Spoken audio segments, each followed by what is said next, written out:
ওং নমো ভগবতে বাসুদেবায় নমঃ। শেষে ঠাকুরমা এবং স্বামীজির রাতুল চরণে প্রণাম জানিয়ে বলি, তারপর প্রহ্লাদের উপর ভয়ঙ্কর অস্ত্রাঘাত করার পর দৈত্যকুলের শ্রেষ্ঠ শ্রেষ্ঠ সেনাপতি যখন ক্লান্ত এবং ফুলের মতো কমল এই শিশুর দেহ যখন অক্ষত, তখন তারা প্রহ্লাদের বিষ্ণু ভক্তির ফলে যে এই বিপদ থেকে সে সহজেই রক্ষা পেয়েছে এবং তাকে কোনো অস্ত্র স্পর্শ করতে পারেনি, এই কথা কিন্তু তারা কেউ কোনোভাবেই আলোচনা করলো না।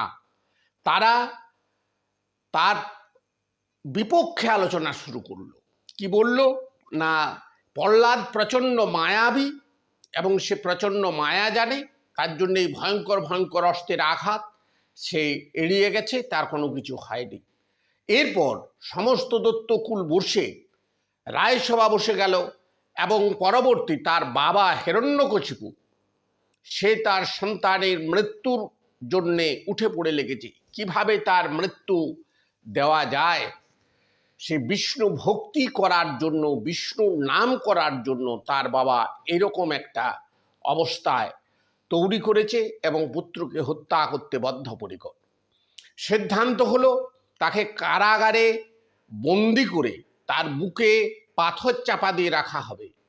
তারপর সমস্ত ষড়যন্ত্রকারীরা একসঙ্গে বসে ঠিক করলো যে এতে প্রহ্লাদের মৃত্যু হবে না, এই অস্ত্রাঘাতে সে যখন রক্ষা পেয়েছে, এই পাথরের চাপাতে তার কিছু হবে না।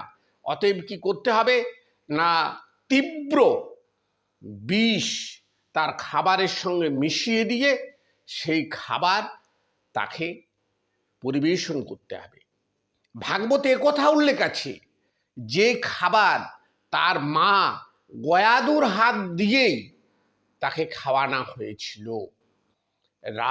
সম্রাট দৈত্য সম্রাট হিরণ্যকশিপু তার পতিব্রতা স্ত্রী এবং প্রহ্লাদের মা মহারানী গয়াদুকে বাধ্য করেছিলেন সেই বিষাক্ত খাবার পুত্রের মুখে তুলে দেওয়ার জন্য।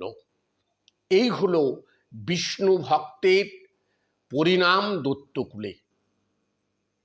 এই ক্রমান্বয়ে অত্যাচার নতুন নতুন ভাবে রূপ নেবে। নমস্কার, সবাই ভালো থাকবেন, সুস্থ থাকবেন, আনন্দে থাকবেন।